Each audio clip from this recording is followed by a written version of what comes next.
I made the mistake of actually putting a post and saying something about my daddy's ... Well, my actual father saw the post and he goes, "What are you talking about me?" Welcome to Normalizing Non-Monogamy, the podcast where we interview incredible people from across the entire spectrum of non-monogamy to hear their fascinating stories. We strive to bring guests on the show who have a healthy approach to non-monogamy. However, it's important to remember that everyone does it a little bit differently, and the views and opinions expressed by our guests do not necessarily reflect our own. Additionally, we produce this show for entertainment purposes only. Please be aware that we aren't doctors or therapists. Consult a medical professional for anything regarding your health that you might learn about on the show. Enjoy! Welcome to episode... 4. No, that just ruins it. 100! You know what's next week? What? A palindrome. And binary 5. We get a double whammy. Okay. Anyway, episode 100. That's pretty damn awesome. It's amazing. We're Finn and Emma, and we just want to first off say that we're super excited to have 100 episodes out there, and we can't believe the community that has grown up around this podcast. We're so thankful, and it's just been amazing. Yeah, thank you to everybody who's helped us get here, who's come on the show, who's provided feedback, who's supported us on Patreon, and used any of the links we've mentioned that have helped fund bits and pieces of this. So thank you again for everybody. It's been just help spread the word. And help spread the word. Yeah, it's been awesome. And it would not be possible without all of you. So thank you. Real quick here, of course, very quick, because we want to get into this because it's an awesome interview with Lee and Ron. A couple of quick things about this episode. We're not going to tell you too much about what's going on in it because... It's crazy. It's crazy, amazing, and we're super excited to share it, and they're awesome people. But it is also our first male-male relationship. But not our last. No. Hint. Yes, please. People. Reach out to us. All right, so one quick disclaimer. There is early on an instance of a dog shaking his head viciously, and the collar and the ears are pretty loud. It only happens like once or twice, so it's okay. There was no way to edit around it, and it adds to the ambiance. So that's gonna happen. What else? Lee has a online store. This is not the reason they came on the show, but we learned about this after they came on, that he has an online store on Etsy where he makes chainmail like collars and jewelry, and he has given everybody who's listening right now a 10% off coupon code, and the code is NNMPC10. You don't have to remember that. We'll put it in the show notes. Well, we should tell them the name of the Etsy shop too. It is Collars by Boz. Again, links will be in the show notes for everything there. But thank you to Lee for, first of all, making this stuff, and second of all, for sharing a little bit of holiday love with our friends and fans. Go check it out. He makes really cool stuff. The other thing we wanted to mention, a few announcements. We do talk a lot about STIs in this episode and how to navigate that whole conversation and health-wise. It's a really good conversation. But we wanted to mention a resource that we have recently discovered. It's a podcast called Something Positive for Positive People, and it's done by a person named Courtney, and he does an amazing job interviewing and discussing, interviewing people that have been diagnosed with an STI and how it doesn't end your life. Yeah, how it impacts your life and ways to navigate that. So we're doing some episode collaboration with him. It'll be in the beginning of the year, but we wanted to just throw a shout out there for his work because it's kick-ass, and go have a listen and support that if it sounds up your alley. Yeah, we'll put links to the show in the show notes to that podcast as well. Go check it out. Also, the other announcement is Patreon. Yeah, we have our calls coming up this weekend, December 15th at 9 p.m. Eastern, and again at 9 p.m. Pacific time. If you are at all inclined, please come join us. It'll be a Q&A. It'll be a Q&A live, video Q&A with us. We will be answering your questions, talking. You'll be able to meet other awesome people in the community. Every month we've done this, it's grown a little bit. So please come join us. Additionally, if you join, there are going to be some raffles for the holidays. It's going to be like Ellen's 12 days of giveaways. Only on a slightly smaller slightly scale. tighter budget, but it'll be very reminiscent of basically Ellen. So anybody who's listening who is a patron, you'll be getting some of those. And if you're not, well, it sounds like you're going to want to. Yeah, go check it out. Links are on our website. We should hire that dancing reindeer, the dancing Rudolph. How awesome. We'll look into that. That'd be amazing. Another thing we're doing. If you've heard the show before, you've probably heard us mention My One Condoms. They do custom fit condoms, and we have partnered with them for a fun little holiday survey. Yeah, there's links to the survey in your podcast app or in the show notes on our website. It's just a fun survey. It has really no bearing on anything. You're not going to win anything by doing this. It's just kind of a fun thing that they put together to collaborate with us, and we hope you enjoy it. Yeah, go fill it out, and it'll help us we're going to promote some of the answers. Spread some joy. Yeah, exactly. There's funny questions, and just help spread the joy of the season. And also, while you're on our website, you'll also, I said also a lot there. You did. You'll notice that there are pictures of a lot of our guests. If you're curious what they look like, today's guests are no exception. So go over, check that out at normalizingnonmonogamy.com. And without further ado, first off, we got to wish Ron a happy birthday. We shall wish Ron a happy birthday. And that'll make sense at the end of the episode, but we hope you have a fabulous birthday, Ron. And with that, let's go hear this story. Ron and Lee, we're excited to have you here today. Yeah. Yay.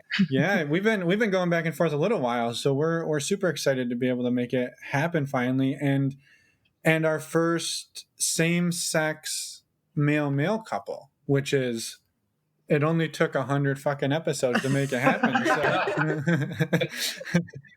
So thank you both for reaching out and for everything. We're super excited to tell your story because you guys have I want to say kind of a wild dynamic that we're excited to talk about. It's not your standard poly story, which is super fun. So yeah. Maybe before we do that, do you mind just introducing yourselves for the listeners, who each of you are? Okay, I'm Ron. I found you guys. I don't even know how I found you guys. It was kind of random, but I stumbled on you like on episode 2. So I've been listening to you since like way back then. Early on. Yeah. Hopefully we've gotten better. It's always been good. Lee and I met each other in 2012. I was with my previous partner for almost 20 years, and then he passed away in 2010. Met Lee in 2012 online. He was naked on the camera, which was kind of nice. Just like now. I don't know why he does this to us. I know, it's so ridiculous.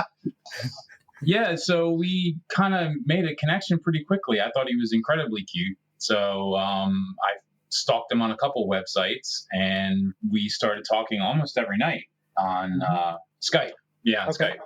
And he was in Florida. I'm up here in Pennsylvania.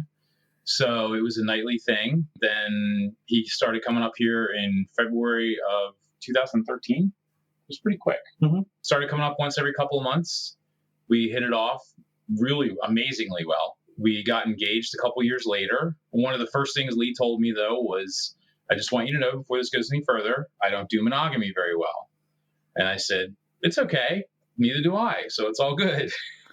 So we can figure this out together. Right. I just, my only request at that point was let us take a year to get to know each other, figure out how make each other tick and all that kind of stuff and what works the best. And he agreed to that. And that's basically kind of how it happened. Should have known right away, Just kidding. But because I just figured I was in my late 40s, still in my late 40s. Thank you very much. And I figured, no, not for long. I figured, what, monogamy, it works for some people, just didn't always work for me. And in the gay community, especially in the kink leather community that we kind of travel in, a lot of relationships are open. So, it's something that I was used to seeing, and used to being around. So but you hadn't experienced it in your previous relationship, really. Sort of, kind of. We had 2 triad situations that didn't work out really well. Both times, the third person was more into one of us than the other. Okay. And it caused quite a conflict. So sorry about that. You'll hear our dog shaking her ears every once in a while. So yeah, we played around as a couple, but as far as a relationship was concerned, like a poly type relationship, we just couldn't seem to find one that worked out. So triads were difficult. Yeah. How about on your side, Ron or Lee? I'm sorry. So the relationships that I had, and the reason why I told him up front that I don't deal with monogamy is because past relationships that I've had were monogamous, but the other half ended up going out and playing, but not telling me, and caused issues with, STIs. And so it's unethical unethical non-monogamy. Correct. So I was just like, the last relationship that I was in was a very sexless relationship. I was in it for 7 years, and I think we had sex maybe twice. And I had gone like almost 3.5 years with having 0 sex. Wow. And except for just, the normal by myself. And I was like, I'm done. I don't want a partner who is strictly monogamous because it doesn't work for me. So you'd never really tried it like in a like, I don't want to say organized fashion, but in like an actual like ethically non-monogamous dynamic where both people were on board and there's going to be dogs in our background now too. Correct. I have not. Okay. So it was more like it ended up being the last relationship was kind of the one thing where if we would go to an event, he would end up going off and playing, and I would just be there going. Right. Because I felt I had to do that because I thought that was what I had to do. Yeah. Yeah. So when you two got together, then, you said 1 year of monogamy to get to know each other. And then how did you start to open it up? Like, what did that look like in the early stages? Wow. We jumped right into Philly. So in other podcasts that you've done, you've had guests on, and they talk about going to clubs. In the gay community, there's the regular bars and stuff where people can, talk and then go off and do things at home. But there's also places that are called bathhouses in different cities. And we just sort of said, you know what, let's check it out. And it's ironic, whenever we go to them, it's like we totally go off and split. We don't see each other for a couple hours, and we meet up. Hey, how's it going? Yeah, fine. And then we go off again. So it's we rarely ever play together. Had either of you been to a bathhouse previously? I have. Yeah, I had also. So you knew the environment. It wasn't going into a brand new thing. Yeah. Right. And it was funny. We would laugh about it because there were some times where we would go where he would hook up like left and right, like constantly, and then I'd be sitting there like twiddling my thumbs, getting something to drink, watching TV, hanging out downstairs. And then the next time we would go, it'd be the other way around. Mm-hmm. It was feast or famine for the both. So did that like imbalance ever cause issues? Like where one of you left feeling like, hey, I don't really want to do this if this is how it's going to be. And then, jealousy. Yeah. Or jealousy or anything like that.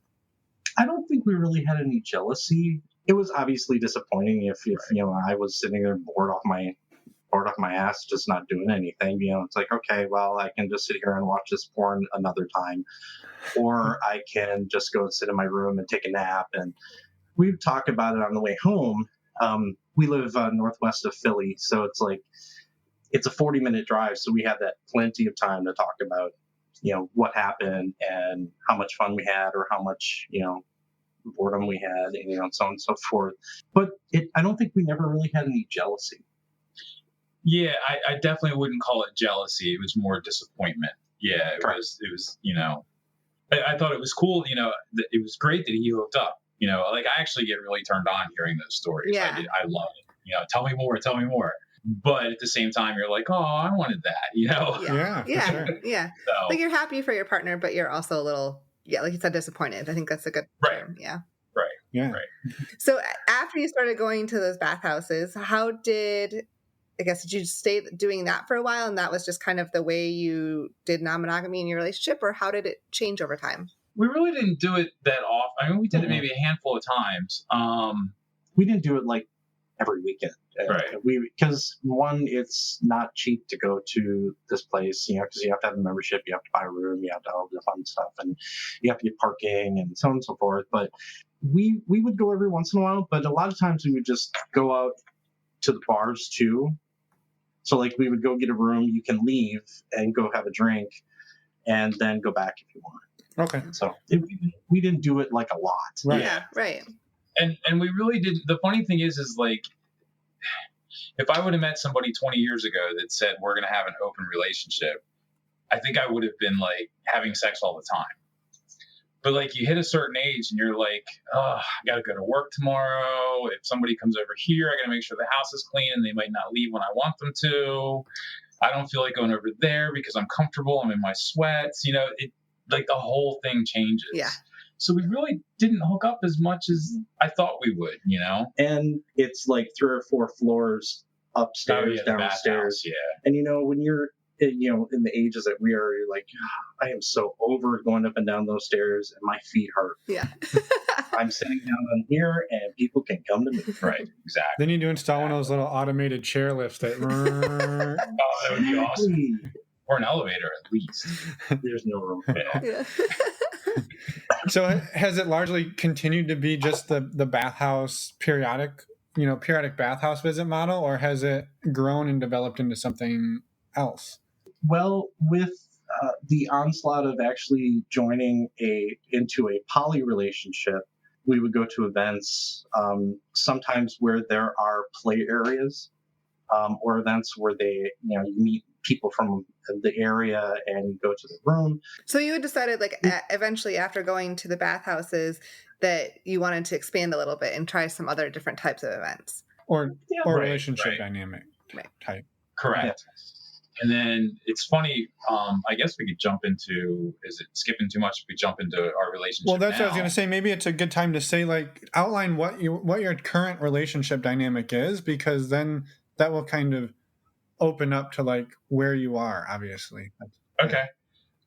Currently we're in a relationship with another couple that we've been with them for 3.5 years, I think. Mm-hmm. Yeah, this past July was 3 years.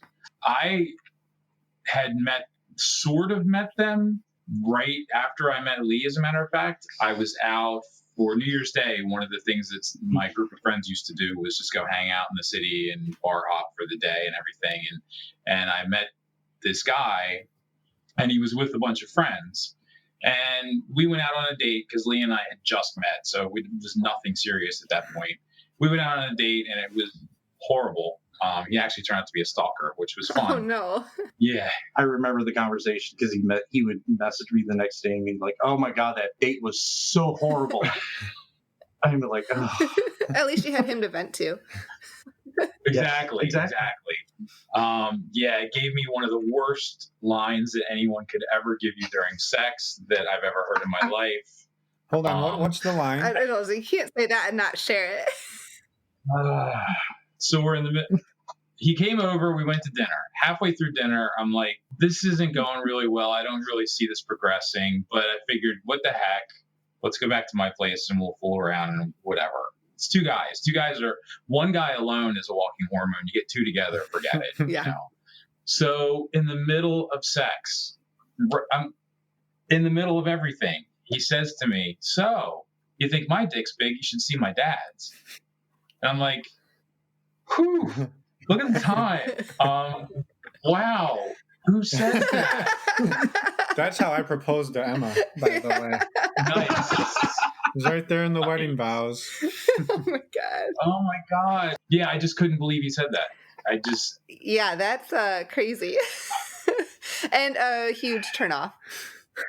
Yeah, well, I didn't know whether to say too much information or or is your dad Right. single? Yeah. What's his number? I know, right? But so anyway, the couple that we're currently with now were friends with this guy. So I had seen them out with this guy and found them both very attractive, but was super intimidated by them. So then I had seen them out at bars multiple times and just never got around to saying anything other than hi. I said hi to one of them on one of the dating apps, and didn't get much of a response. So I just kind of, backed off a little bit. And then fast forward to Lee met the same couple. We were at Pride Fest in Philadelphia, 2016, 2015. It would have been 16. 16. Yeah. So we're standing out now. The bar that we go to has an alleyway, so it's not a front-facing bar; it's an alleyway-facing bar, and everybody's like, there's hundreds of people in this alley. We're all sitting there and stuff. And he had mentioned, hey, yeah, I've met those guys once. They're pretty cool. And it was like one of the very first times that I had been out in Philly, and we saw them. And we have apps, obviously, like on Growler and Scruff, and I saw their picture. I'm like, so I said, you know what? I'm going to send them a message. Hey, seeing you on here, wanted to introduce myself. My name is Lee. My husband is Ron. Didn't think that they would even remotely send a message back. So they messaged back, and July 4th. So in person, though, you didn't go up and say hi. It was all in the apps, yeah. No. Yeah. And July 4th, we actually started chatting and stuff, and nothing hot and heavy, but just getting to know each other on the app. And they said, hey, we're going to this bar in New Hope, July 4th, why don't you meet us there? So we drove there and basically hung out with them, met some friends of theirs. Went to dinner. Yeah. Hung out with them for a while. It was an immediate, ooh, I like these guys. They're awesome. Yeah. It was a connection. And it was a connection that, how can I say this? But it wasn't a sexual connection. If that makes sense. It was like, okay, these guys are cool. We want to get to know them. Right. There was definitely chemistry. Correct. Absolutely, yeah. And we knew from the beginning that they were also into the leather and kink community. They both identified as dominants. They were both sirs, which was super attractive to me. I'd always been mentally very submissive in prior relationships, even though it didn't really take that actual form. But that's something that I wanted. And I didn't know where he stood on that because we hadn't really talked about it too much. But so back probably in my 20s, this is how many years ago? This is like my end of like my late 30s when we first met and first started doing this. Back in my 20s, I lived in Minneapolis, and I was introduced to the leather scene by some friends. And the way that they introduced me was, okay, I want you to sit in this chair in front of this cross, and I want you to just experience. And it was a flogging display, and the guy's eyes rolled back into his head, and I freaked out, and I never went back. And so that was your first that was your first experience. Yes. So I freaked out, and it was socially. If I go out by myself, back then I was really kind of, I don't want to be here, but I do want to be here, and so I was very introverted unless I was around friends. Then fast forward to this situation, and we met them, and it was kind of playful at first. Like they, SK and SB, SK would have him kneel down next to him as he was sitting. And SB he put his hand on my leg, and I was like, this feels weird, but it feels good. So it was that sort of brought into, and we talked a lot more about it, and it got to the point where they actually gave us a kink list. What are you into? What are hard no's? What are some things that you'd be interested in trying? And it was probably about 50 There's a 50 lot of items. stuff. Yeah. So you hadn't really explored kink until this experience then. Basic kink, like basic, like, simple stuff, just slightly non-vanilla, but nothing to the fact where, being up on the cross, getting flogged, nothing like that. Okay. No. So we filled out that thing and we had a bunch of long conversations and, what our limits were and that kind of, and that was purely sexual. That wasn't really much of an emotional thing. That really hadn't started yet, even though, we really liked them a lot. So about the same time, I actually myself had a friend who had introduced me to the pup scene. Okay. And he's like, "Hey, come on over." Because I was intrigued. I was like, "Okay, what is this?" He's wearing a mask, a puppy mask, and he's like, "Okay, I want to find out what this is like." And he introduced me to the whole puppy thing. And so I was learning that. We met these guys, and SB goes, "Oh my God, we're going to totally get a boy and a pup." Score. So SB and SK are your other partners, just to be very clear. Yeah. And they are both dominant with both of you. That's the dynamic as it is right now. Yeah. And so one of you is, so you're both their submissives, and one of you is their boy and the other is their puppy, correct? I'm the boy, Lee's the puppy. Yeah. So what is that like? What does that actually look like? Because I think there's a lot of people who just heard that and said, "What?" Yeah. What the heck is that? So I'll let Ron explain the boy part of it because it's pretty structured, and then I'll go into a shortened version of what puppy play is. So go ahead. I think puppy might be I don't know if there's an equivalent in the straight community. I'm not sure, but boy, there's probably a lot of similarities in the straight community with relationships. I am submissive to both of them. Okay, so not like is sexually, but not just sexually, all everything else. Correct. Yeah, the way we're structured. If we're out somewhere, I usually walk behind at least a one stride behind them. When we're spending time together on weekends, I always make sure that, they have drinks and they have what they need. And if they need something in the other room, I go get it. Sexually is kind of self-explanatory. But yeah, they don't, unless we're in a situation where there's non-kink people around, they don't refer to me by my first name.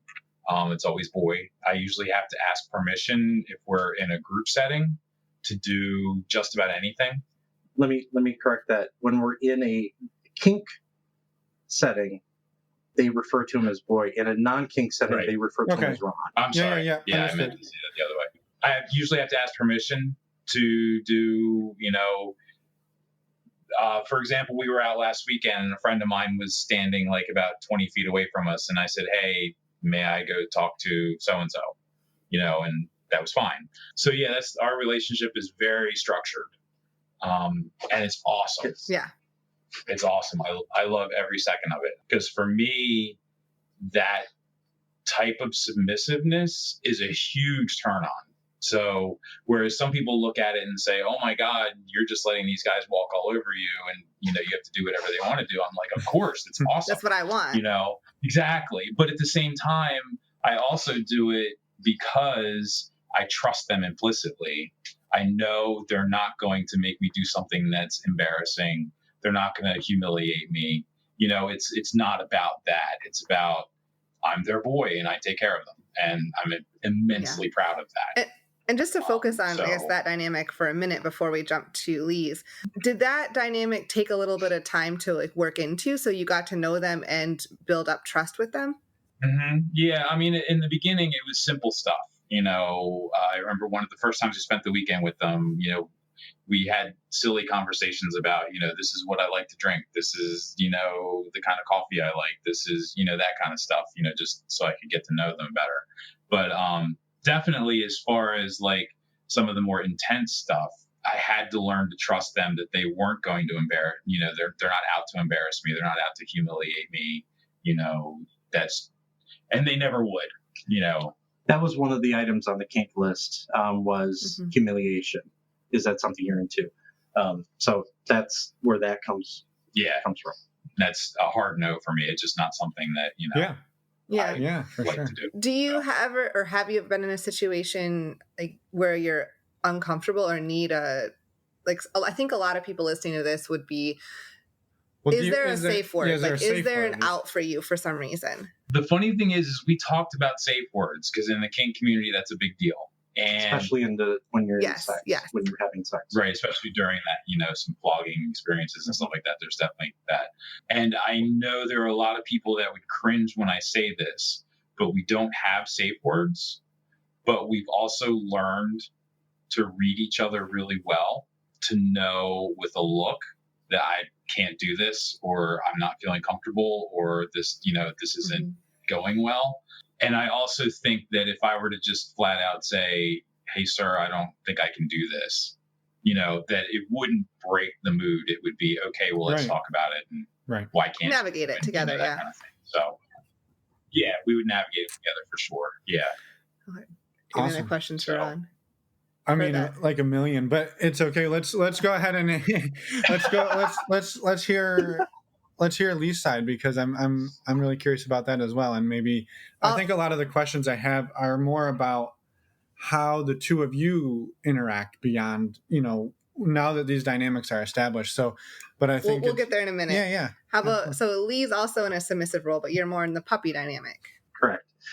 So probably the closest correlation in the straight community would be similar to somebody putting on a mask, just a straight latex mask with a zipper. So the first thing about puppy play is it's not considered bestiality. It's not a physical animal playing human with an animal. It's an actual person with a hood playing as an adult dog. Okay. I want to make sure that gets out there, because especially with people who have never experienced a puppy, they immediately go to, oh my God, you play with dogs. No, that's not what happens. Yeah, no, not into it. We have an adult dog, and I can't even think of that. Think of it in the realm of, if you're a introvert type of person, being a puppy and putting on a hood has a sense of anonymity and the feeling that you can step out of your own personal self and be someone different or something different by hiding behind that mask. Not necessarily hiding. Yeah. So don't misconstrue this as being hiding. This is more of coming out of your shell. And if someone who's very introverted and has a lot of social anxiety, I'll tell you the experience that I had that got me into doing my small business. When you put on the hood, you're stepping out of that role in your own personal self to be something different. So, for instance, I'll put on my hood, and some people will actually put on a hood to just run around the room like a dog and just be wild and jump and bark and play with toys and run. I'm different. I put on the hood and I act like a guard dog. So it's different. I'm more of a protective one, because I have a bad back. I am a bigger guy, and I am not going to have anybody climbing on my back. So 2016, we met them, and I was still learning the whole puppy thing, and I ordered a neoprene hood. I got a tail. There's actual physical tails you can actually hook to either a plug tail that goes inside or a tail that you can hook to your belt. And you can get mitts, you can get obviously hoods, and then so on and so forth. You can get collars, you can get leashes, so on and so forth. The whole thing, whole gambit, acting like a dog. So you start out, and there's different protocols where if you're in with a dynamic with a handler, sir, handler, same thing. You have this. You can have different things where a handler will make you do different things. They'll put you on all fours. They'll put you sitting at attention, and then they'll kind of walk you around on a leash. I find it a lot of fun when my sir actually puts the play collar on and grabs a leash and locks it on and he walks me around if it's an event, he'll do that. So it's fun that way because I like to. Nobody knows it's me. Right. You know. So, but it got me to because I was very like not scatterbrained, but almost very introverted when I was out at an event. So people would say I had resting bitch face because I wouldn't talk to anyone. And it's weird when you put on the hood in the leather community, there's probably 75% of the community don't know how to react or how to interact with a puppy. Because they're like, they see that you have a collar on and you see you have the hood on and you're like, do I talk to them as a human or what do I do? So it's interesting. If somebody's having troubles, I will physically take the hood off and I'll talk to them as a human. And then if they have questions, then they can ask me questions. Right. Yeah, and explain it to them and help them navigate that. Yep. And so Ron said when you guys are out, he'll usually walk a step or two behind.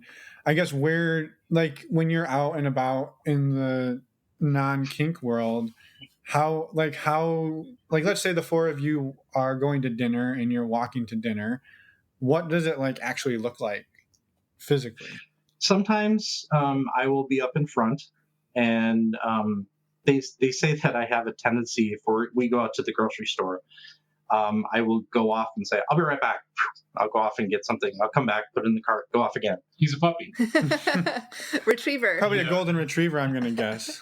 Absolutely.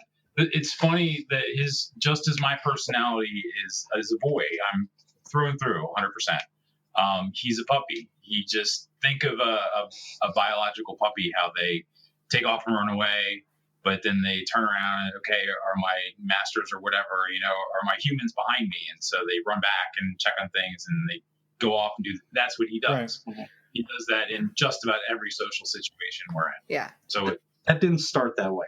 I'll tell you that. That was not ingrained, but it was more learned as time went on. And this is like in normal society, right? Where when you're not in a kink costume, you're just being yourself. Yeah. Correct. Mm-hmm. Correct. So, for instance, we'll go out to an event, go out to the bars, and I'm allowed to go and say hi to someone as long as I come back and check in with them. He has to ask. So that's where a different part of the dynamic between us as a couple happened. Yeah.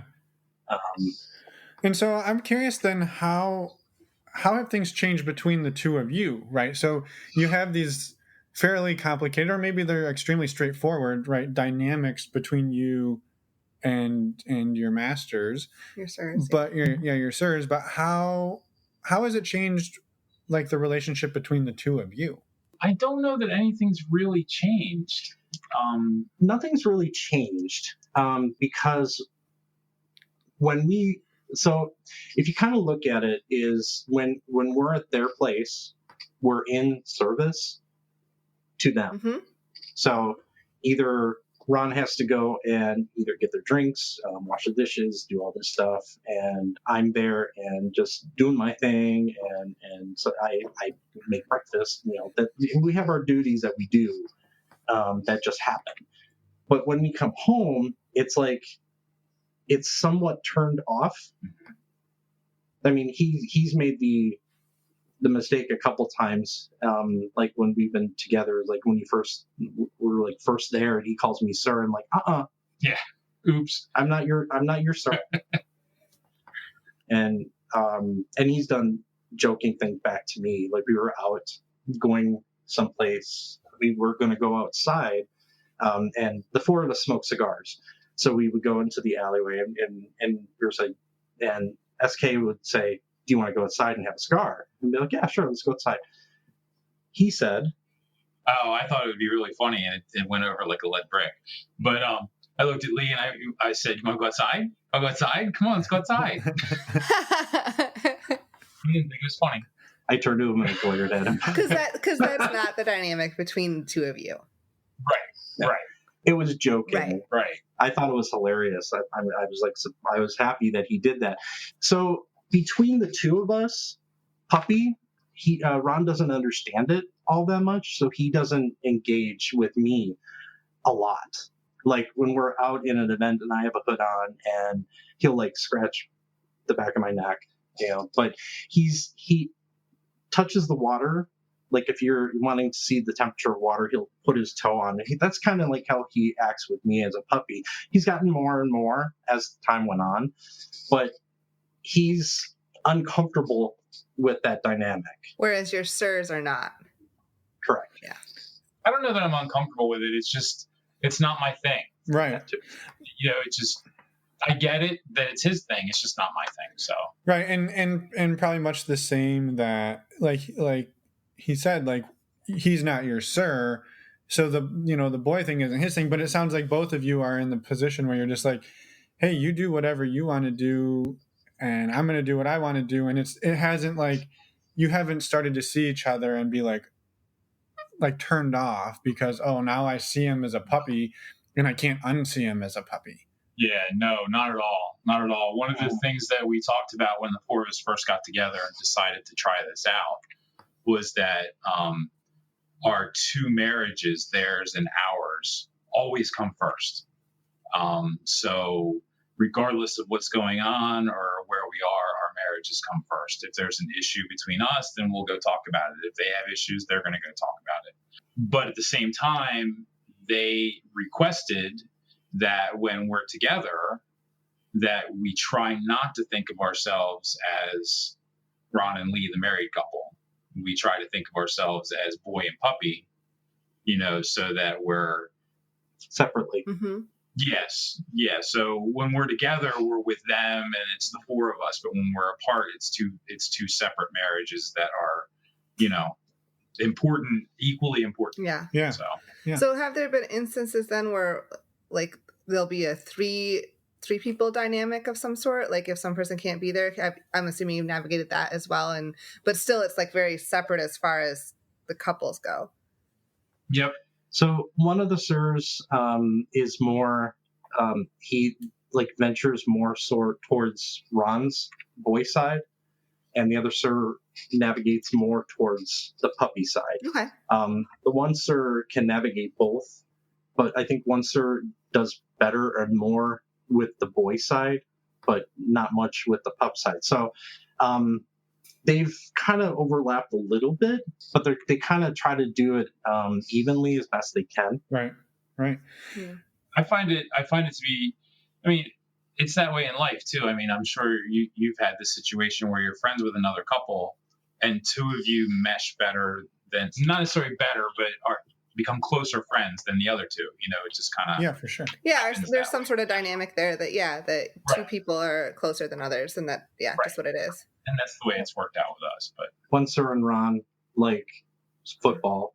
I can't stand football. Whenever football's on, I'm out in playing video games. Yeah. So, but yeah, to answer your question, there have been plenty of times where it's been one of us hasn't been there.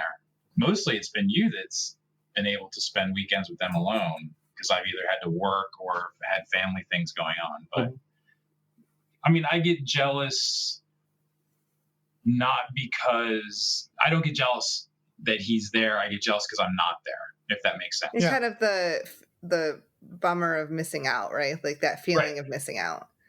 Right. Yeah. I miss my family is the way I usually, when I text them, I'm like, I miss my family. So, Yeah. Yeah. Understandably so. Right. Right. Yeah. And so is that primarily now like your non-monogamy looks like a sort of a quad, right? You aren't necessarily going to bathhouses and hooking up with other people. You've sort of closed it into a sort of a closed system of the four of you for the most part. For the most part, sexually, between the four of us, I wouldn't say that sex happens the four of us all together a lot. It's more we pair off. Sure. You want to say? And on occasion, like if we go to an event and they'll say, "Puppy, go find someone," and bring it back to us. Be like the retriever. Go find a bear, bring it back. That sort of thing. And the first time my sir told me that, and I was like, "What? What do you want me to do?" I have to go talk to people. I know. And I'm not that type of person. I'm not that, if I find someone attractive, I'll just, admire them from afar unless they come up to me or close by. Ron, on the other hand, will just go right up to them. Hi. I'm just very. So has it pushed you out of your shell a little bit? Because especially with the mask on, I imagine, like you said, you can be whoever you want to be with that mask. So being in puppy, it has gotten me out of my shell a lot. When I first started doing puppy, we went to an event in DC. It's called Mid Atlantic Leather. They have this. So they have, for the puppy community, they have what are called moshes, where they have all the people who are into the puppy and the handlers on mats and in hoods and all this stuff, and they throw a bunch of toys in the middle of these mats, and it's like a free for all, jumping and around and everything. Well, the first big event, so we're talking like close to 250 to 300 people in this room. Okay, so quite a few. Yes. So I went the very first time. I'm like, oh, I'm going to go to my first major mosh, and it's got all my stuff on. I was tying my shoes, and there wasn't very many people in the room. And all of a sudden, I looked up, and there were like a ton of people, and I froze. I was sitting on the chairs, and I was like, and I was just, I didn't move. I couldn't move, and I didn't understand what was going on. I was like, all these people are going to look at me. They're going to think I'm stupid, and da da da da da. It took a friend of mine from the area to focus my attention on them and pull me off the chairs to get me on the mats. It took about 20 minutes to do it. And after that event, I was like, oh my God, that was horrible. And I was sitting there at my desk thinking, okay, I got to figure this out, because I didn't want that to happen again. So that's what kind of. So it's gotten easier as you've had more experience. Correct. Yeah. Right. So it's like whenever you hear people that have trouble with social anxiety, I always say that find something that you can center your attention. If it be holding on to something around your neck, just closing your eyes and taking deep breaths, whatever. Right. Right. So you had roughly a year of monogamy, and I guess roughly 5 to 6 years of sort of exploring non-monogamy in various sort of capacities. How have you seen like your relationship? Like, how would you compare it in that year before you opened up versus, the last 5 years, in terms of like just how things have gone, or any differences you've noticed, whether they're good or bad? Go ahead. I don't do that a lot. I don't know that there's a lot of differences. On my part, I would say there was actually quite a few. Oh, okay. Well, good. So in 2012 was a really shitty year. My partner and I had broken up at the beginning of the year that I'd been with for 7 years. My mom passed in May, and had some medical issues that happened. And it was like, my attitude went like this. And I was like, for 6 months, I was like, I didn't go out. People actually, friends of mine, when I lived in Florida, had to come over and drag me out to go to dinner and things like that. I just didn't want to do anything. Then I met him, and that all changed. But it just felt like I had to reinvent myself. The beginning couple years to say, okay, got to try to make this work, da da da da da. And now it's like I've experienced more in the past 3.5 years that we've been with the Sirs, and it's been good experiences. From like being put on the cross and flogged, and having that experience of that release on not a sexual release, but a release of energy when you're on the cross and getting flogged. It's a totally different experience. So I would have never done that unless they had actually walked me through it. Right. Very cool. Do both of you, or either one of you, feel more fulfilled in life now than you did before? I do, for sure. My partner prior to this, like I said, he and I were together for pretty close to 20 years. And sexually, at least, it wasn't a great relationship. How it lasted 20 years, I have no clue. I think it was just because Convenience. yeah, it was convenient. Yeah. But I've always been mentally and emotionally and sexually kind of a submissive person, and he didn't like that at all. So I didn't get to explore that in the least. So now I can, which is awesome. That's kind of, I think it's great. I definitely am feeling like this is where I need to be, and it's awesome. And when we're with the sirs on the weekends or when we go on vacation together, I look forward to having like 24-hour, 24/7 of being able to be that way. Right. And it's nice because then when we come home and I'm back to being Ron Lee's husband, I don't have to, I'm not submissive to Lee at all. I don't think in any aspect. We're very much equal. That's one of the things that we actually made sure that we kept in the relationship when we started this, was that we kept it even. Like, for instance, the sirs wanted us to call each other boy and pup. I have a hard time calling Ron boy because I find it in my own personal setting, in a relationship setting, I find it demeaning, just because I am not above him and I don't want ever to have that situation come to fruition. Right. That's not your dynamic. Correct. I do refer to Lee when the four of us are together, or we have a running family text chat that goes all the time. So when we're together and within the chat, I don't have an issue calling him pup or puppy. I've never done it verbally. I don't think I've ever done it verbally.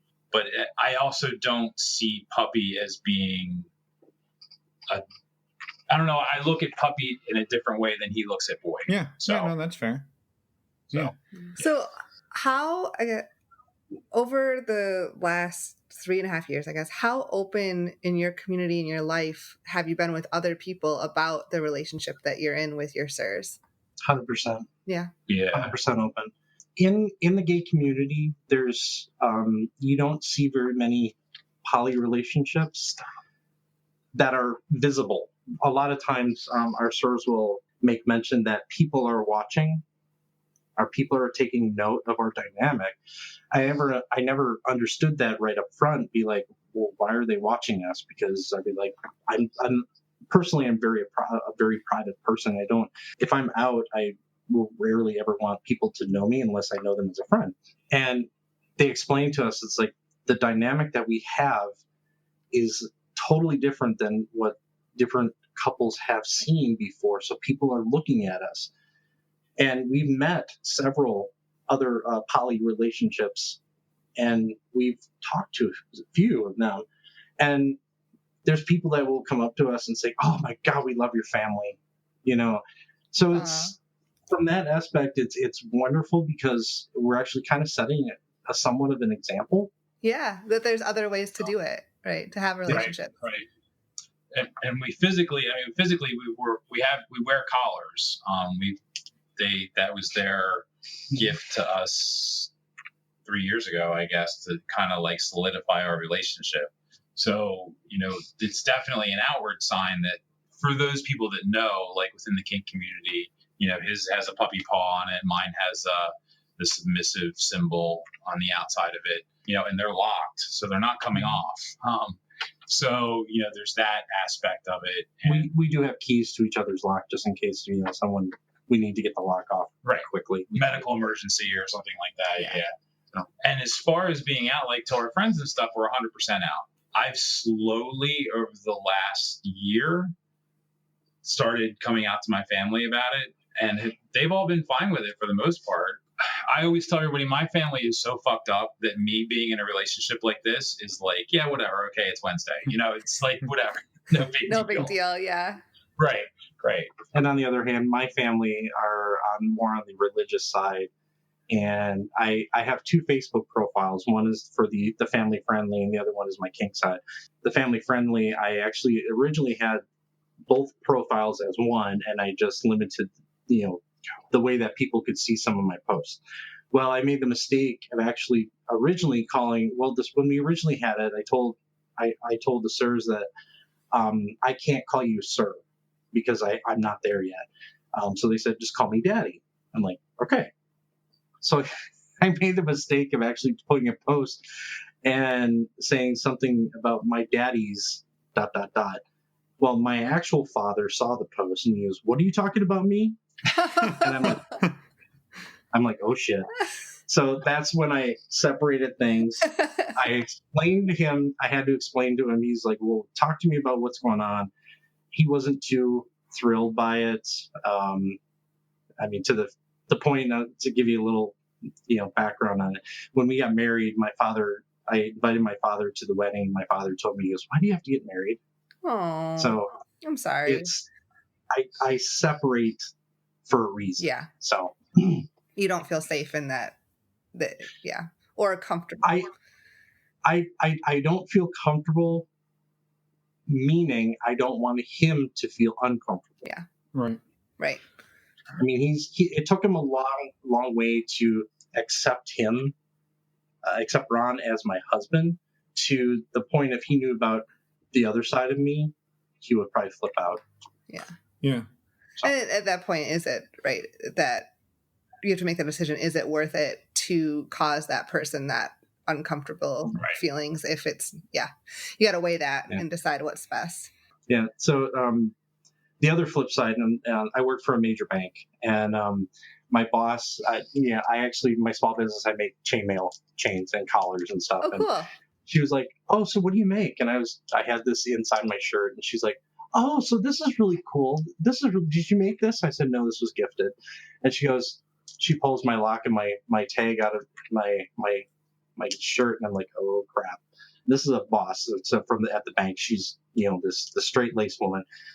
And she looks at my tag and she goes, and on the back of my tag it says, owned by SB and SK, husband to boy Ron. And she goes, that's interesting. And puts it back. And then proceeds to walk away. Well, I guess she could have handled that worse. No, she handled it very well, and I was really proud of her. So, But I told that to a couple of my other teammates, and they were like, she did what? They knew about my relationship. A lot of my teammates know about my relationship. I just recently got a new job, and I finally told my boss, I said, yeah, I'm in a poly relationship. She goes, how's that dynamic? She was like really interested. I'm like, I'm not going to give you everything, but I'm going to tell you a little bit. I'm not going to like freak out like wholeheartedly, Yeah.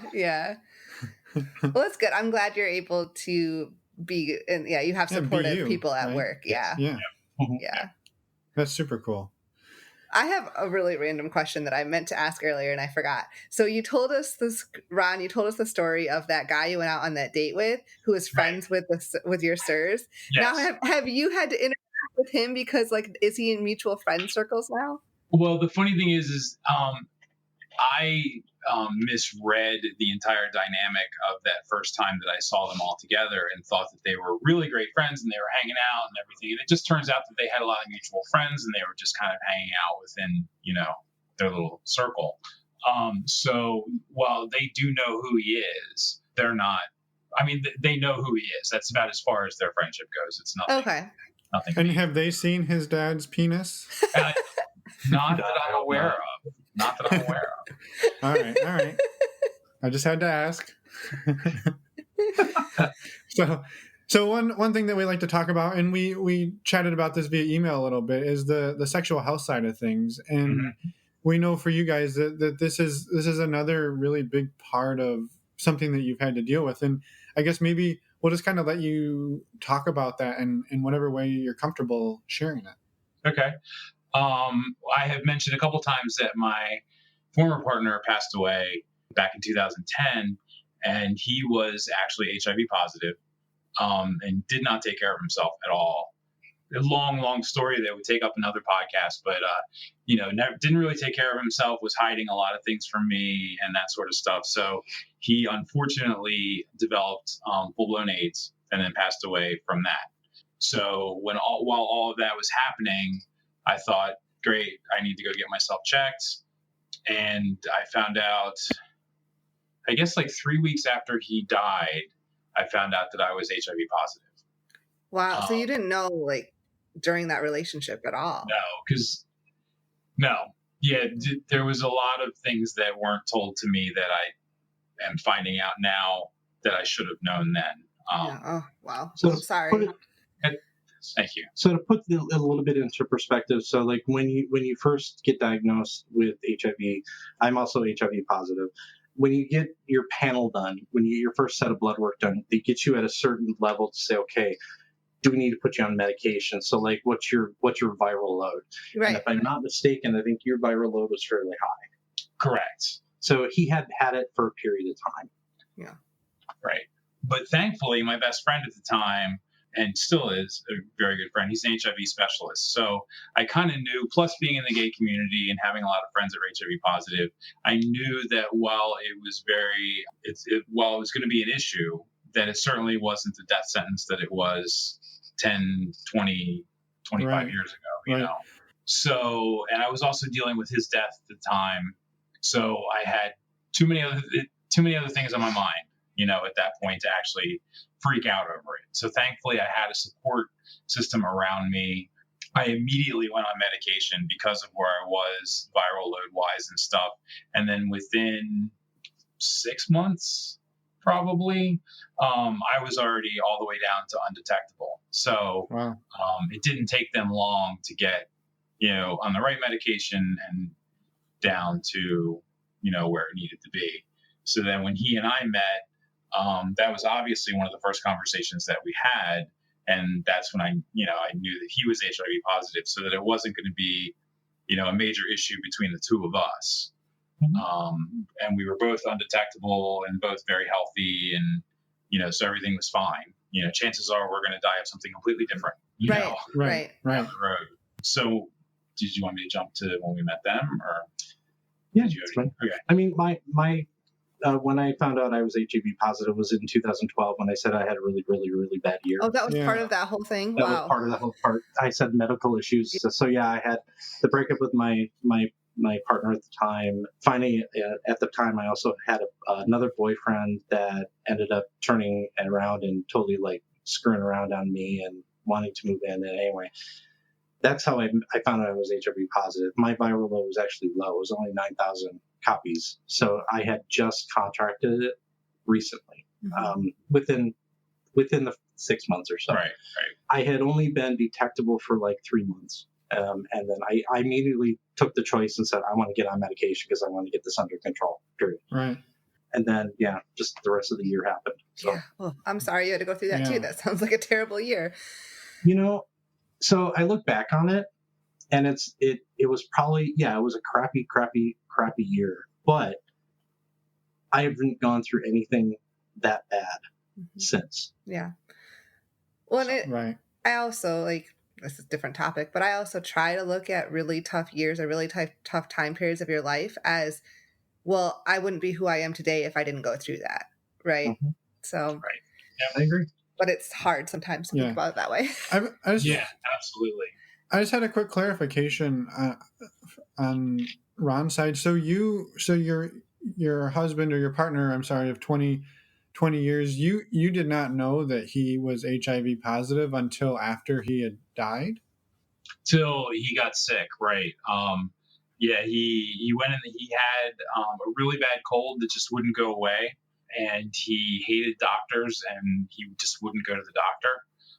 And then finally, myself and some friends put our foot down and said, enough's enough. And we took him to the doctor, and it turned out he had pneumonia, and they ran a bunch of tests and found that he was HIV positive. And it snowballed very, very, very quickly from there. Wow. Because he went in the hospital in June, and he was gone by the end of July. Wow. So it happened very quickly. To put it in perspective, once you actually get to the point where you actually have like pneumonia and you have the very advanced situations happening like that, they cannot put you on HIV medication because your immune system is already compromised. Right. So they have to treat that before they can put you on HIV medication. Right. Yeah. Right. Wow. So yeah. Wow. So he may have very well been positive for a long time and just didn't know it. Absolutely. Yeah. without going into like all kinds of details of like, and he's gone, so I don't want to, Yeah. No. that time being horrible. But yeah, Do what you feel I'm comfortable willing. with. I'm willing to bet that he was not truthful with me about his status, And his playing around. right? So, and that he had it for a while, Right. So, wow. And so I guess that also then leads into the question, when you started going to bathhouses together, was that something that you were then upfront with people about and saying like, Absolutely. this is our status and we're undetectable, and maybe talking about like the undetectable equals uninfectious sort of kind of thing, right? And maybe for people who aren't familiar with that saying, I guess if you're willing to talk about that as well, that would be really great, I think. Sure. I mean, I get frustrated when people don't know this, so I absolutely would talk about it. Yeah, undetectable means I cannot transmit the virus to someone else, even if we're having unsafe sex. It's just not possible for me because I basically have the same viral level as someone who doesn't have HIV. I might have 2 or 3 copies of the virus floating around somewhere, but that's about it. Undetectable is less than 20 copies. So just to clarify for those that are still fairly new to understanding HIV, when you're undetectable, it does not mean you do not have the disease. It means that it's suppressed. Right. It still lives in your body. It's a virus. It's not. Correct. It's not going away. Well, and I think it's super important to talk about as well because, right, so yes, I guess it's probably more common in the gay community, but that's not to say that it's not, it doesn't exist in straight land. Right. And so that you've, a diagnosis is, again, like you said, it's not a death sentence like it used to be. And you're both very healthy people living healthy sex lives, doing anything that you really want to do other than you have something new to disclose to people and maybe some education that has to go on. Right. So like one of the things that I do personally is on any social media app, my status is there and I say I'm undetectable. So anybody who contacts me like for can see dating that. Or something. Well, we have social apps like for dating or for just hookups for just chatting, whatever. It's out there. Personally, I put that out there because I don't want people like slam-basted, with, oh, by the way, you're attracted to me, I'm attracted to you. Oh, and by the way, I'm HIV positive. And they have them go, and feel uncomfortable to the point where they just stop talking to you. Yeah. Right. You want to just put it out there right away, right up front. Right. Yeah. Correct. So yeah, the thing that we had talked about in the emails back and forth between the 4 of us is both of our SIRs are negative. And we obviously had that conversation right off the bat as to, the situation.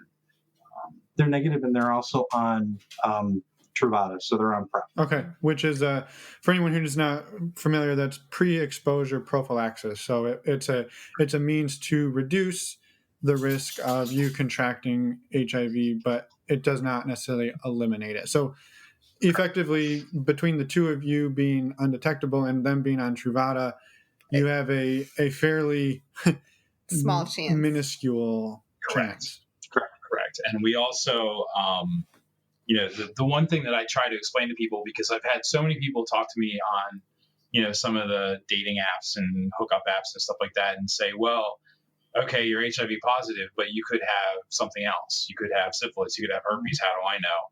And what I've tried to explain to people, and hopefully everyone's doctor is this way. I'm sure there's some that aren't, but they're supposed to be. Whenever Lee and I do blood work every 6 months. I do it every 3. Right. 3 or 6, depending on your doctor, depending on their comfort level. Mm-hmm. When they do that to check on our viral levels, they check for syphilis and gonorrhea and all the other STIs that are out there. Right. So, that happens every single time. Hep A, Hep B, Hep C, all of it. Yeah. So, I get so frustrated when people say, well, you don't know about everything else. Well, no, as a matter of fact, I do. And you're probably more educated on it than most, right? And right. Yeah. Well, and the same thing with them, with our SIRS, when in order for them to stay on PrEP, they have to go through the same regimen that we do. So they get tested. I think they're every 6 months or something like that. Right, because they want to also know if for some reason they did contract it for like a very unlikely reason. Yeah. Correct. Well, and the other thing too, and I think one of the reasons why it's every 3 or 6 months for anybody who's on regular HIV medication or on PrEP is the medication is so strong that it could screw around with your kidneys or liver. Yeah. So they want to also check those levels to make sure it's not causing issues with your other organs in your body. Yeah. Right. Yeah. Well, I mean, oh, go ahead. Sorry. I was just gonna say the four of us maintain a pretty healthy sex life, and within the four of us, we, don't use condoms, and within the four of us, that's what we've agreed on. So. Right. And for me, we choose not to, but for me, I'm actually allergic to latex. So it's really hard for me to use a condom. Mm-hmm. Yeah, you have to get the non-latex ones, and those are not. And they hurt. Yeah. Oh, they're a pain. Mm-hmm. Literally a pain in the ass. Wow. Wow. Yeah.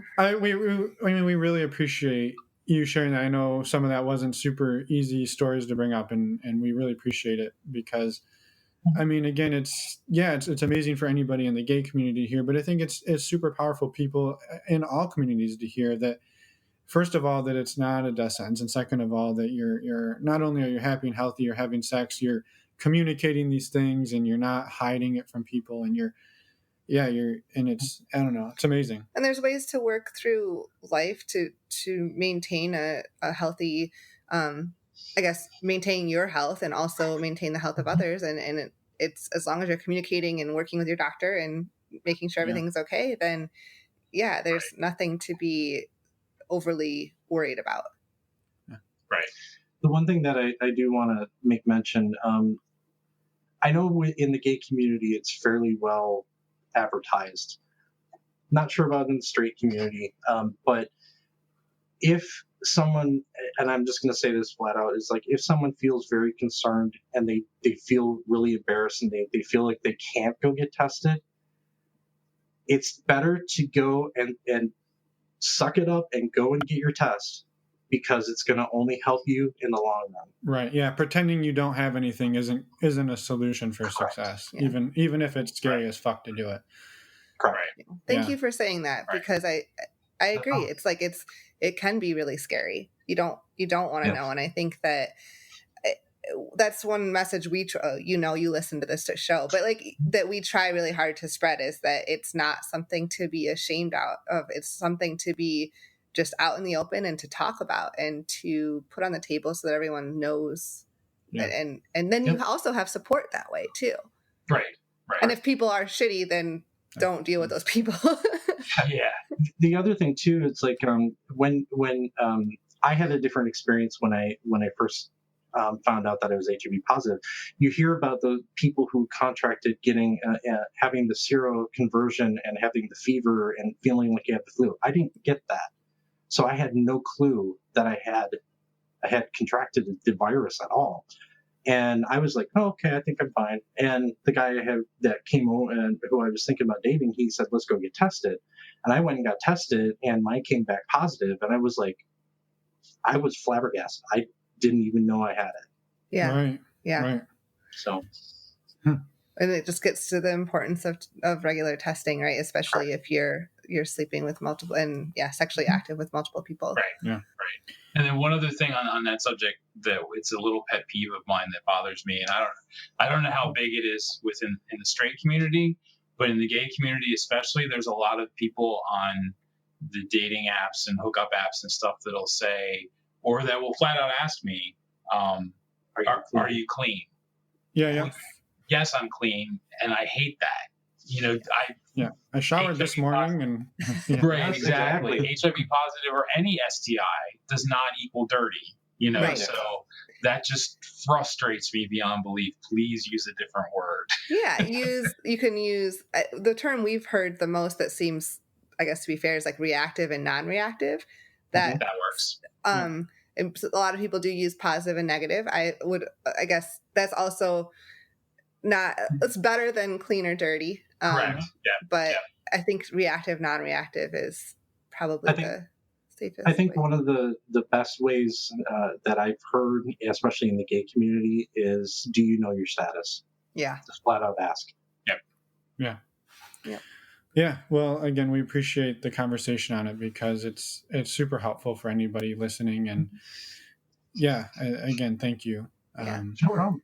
So being that you are listeners for the last 98-ish episodes, I mean, Ron already shared a little bit of a blooper with learning about his partner's dad's phallus.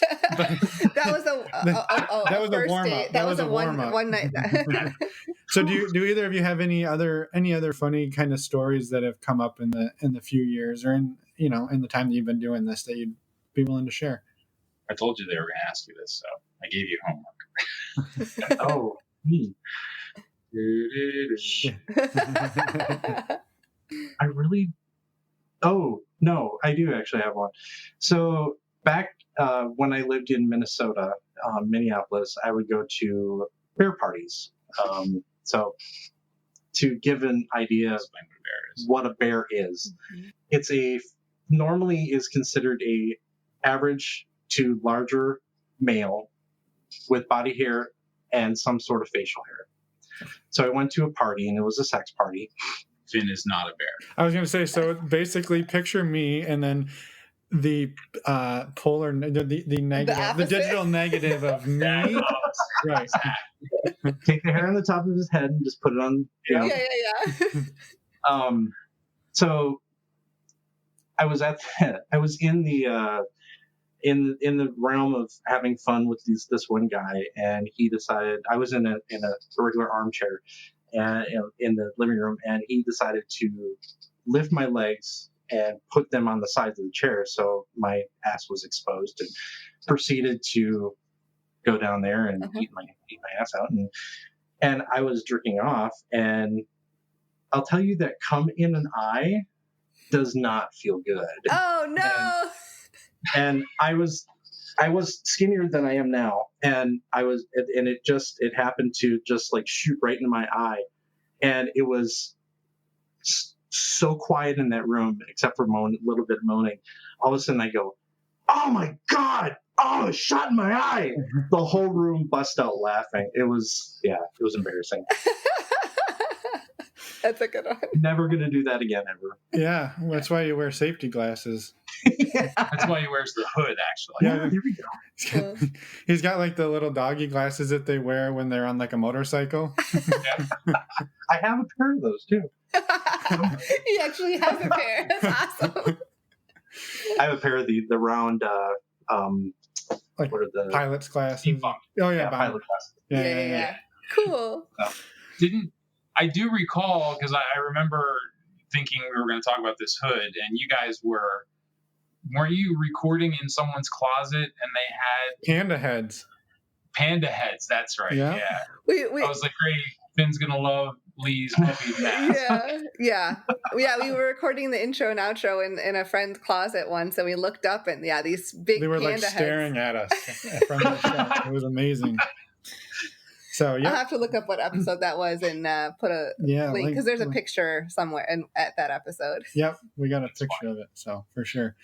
Awesome. Well, I mean, you guys have shared some amazing stuff with us. Is there any parting words that you want to leave with the listeners? And I'm sure we could talk for hours. Yeah, we definitely could. Oh yeah. Not really. Not that I can think of. The only parting word I would say is revolving around HIV and being afraid to get the test. If you are afraid and you really, really just don't want to go, but you have questions, talk to someone. Reach out to someone who either has it or has knowledge of it, and just talk, because that person will give you more insight and even probably go with you to get the test done. Yeah, and I'm assuming are there support systems out there, some communities, whether it's Facebook or some other places that there's communities? There are tons Yeah, of there's a lot. communities in a lot of the bigger cities, New York, Philly, Boston. There are HIV wellness centers. Doesn't even have to be HIV centers, but there's like LGBT centers. You can even go to a regular clinic and say that you need to talk with a doctor privately about a very special or very situational thing that you want knowledge on, and a doctor will make the time, especially if you have a lot of questions and you want it private. Right. Yeah. Yeah. Awesome. So, Well, thank you. And then I was just going to say something non-HIV related that I've come up across quite a bit on Facebook with people talking about poly relationships and stuff. And you always get somebody, and I'm sure you've seen it on the straight side of things too, where people say, "Oh, I've heard so many nightmares about poly relationships. Why would someone want to do that? And I would never do that." And my response to them is always, "Then don't do it." Yeah. Yeah.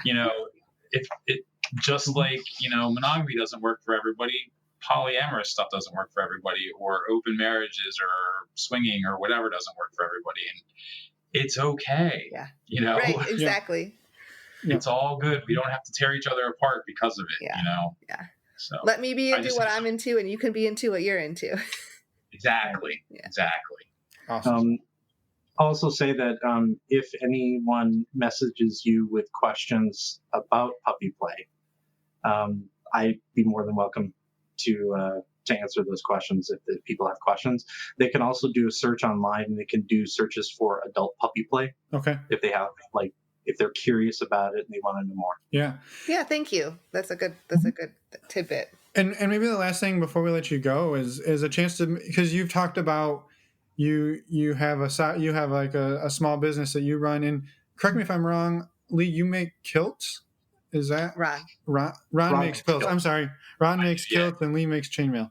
I'm sorry. It's okay. Emma's been making me drink alcohol all day. No, I haven't. I can't.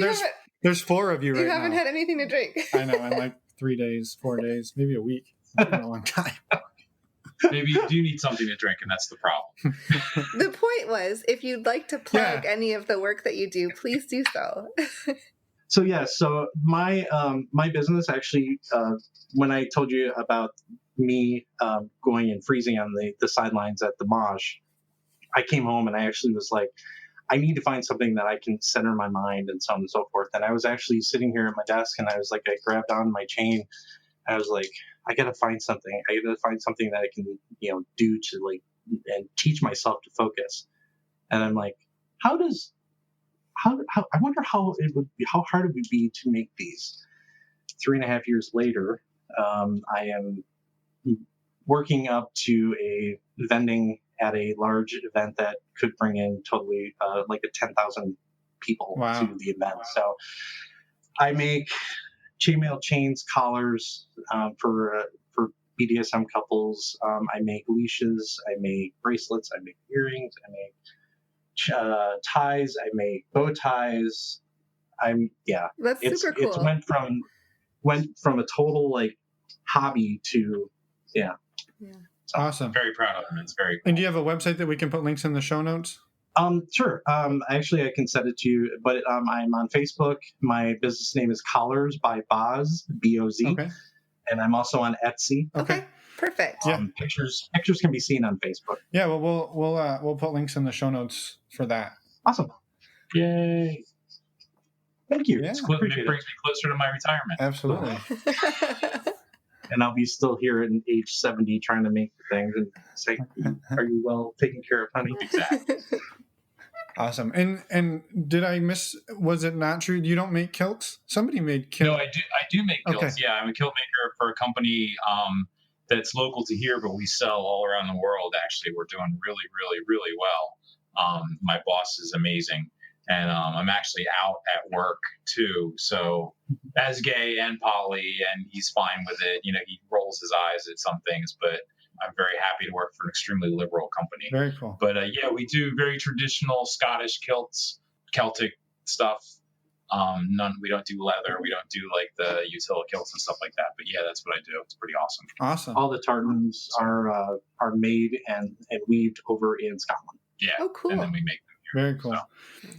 Awesome. Well, I will admit something funny that happened earlier is I had remembered the kilt thing for some reason, and I had forgot that that Lee made chainmail like, and so when you responded, you said, "Oh, we're going to be in the office where where Lee does his chainmail business." I was like, that seems archaic. Who still sends out chainmails? But then I was like, and you're just talking about it. I was like, oh, that's a different type of chainmail. So Nice. I thought you just That's had like stacks of envelopes and stamps and shit, and you're just. Sometimes it feels like that when I get a group of like boxes to send Yeah, orders. for Yeah, sure. I bet. For sure. That's awesome. Wow. Emma, do you just pat Finn on the head Yeah. a lot? Yes. I know. I didn't wear my helmet, but I should have had it on. So, You didn't actually tell me that until I know. just now. I know, because it registered about halfway through this interview when he was like, "I make chainmail," and he touched his collar, and I was like, "Oh, not fucking letters."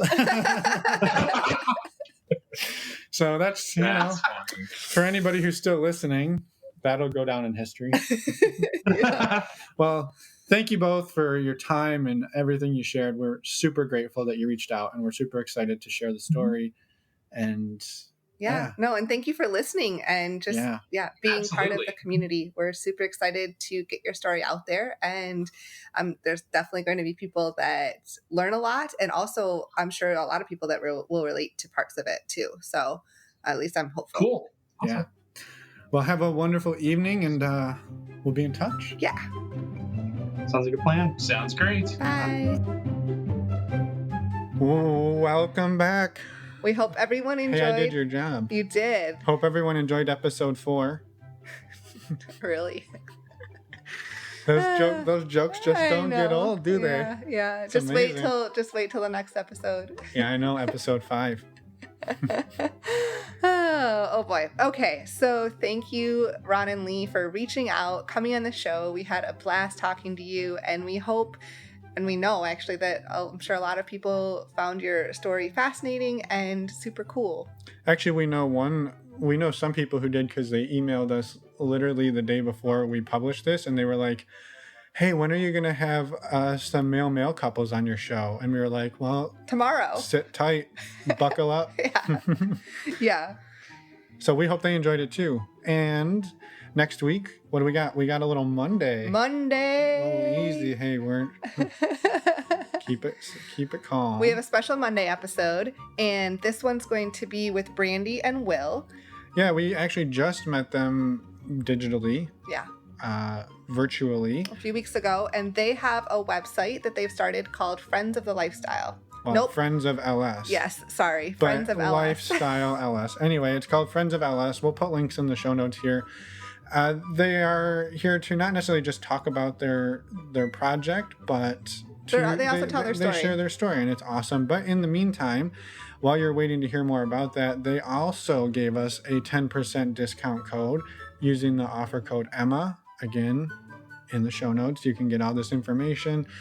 And yeah, you'll save a little bit of money and find some awesome, fun stuff for all your LS adventures. Yes. And then next Wednesday, we have our normal episode. We won't do any spoilers for that yet. So yeah, we hope everyone enjoyed episode 100. And we'll see you Sunday at the meet and greet on the online. Oh, the Q&A. The Q&A. Yeah, you called it a meet and greet and confused me. Well, It's a virtual meet and greet. We'll be meeting and greeting online. It's true. All right. Have a great rest of your Wednesday, and we'll see everybody on Sunday. Bye, everyone. Thanks for listening.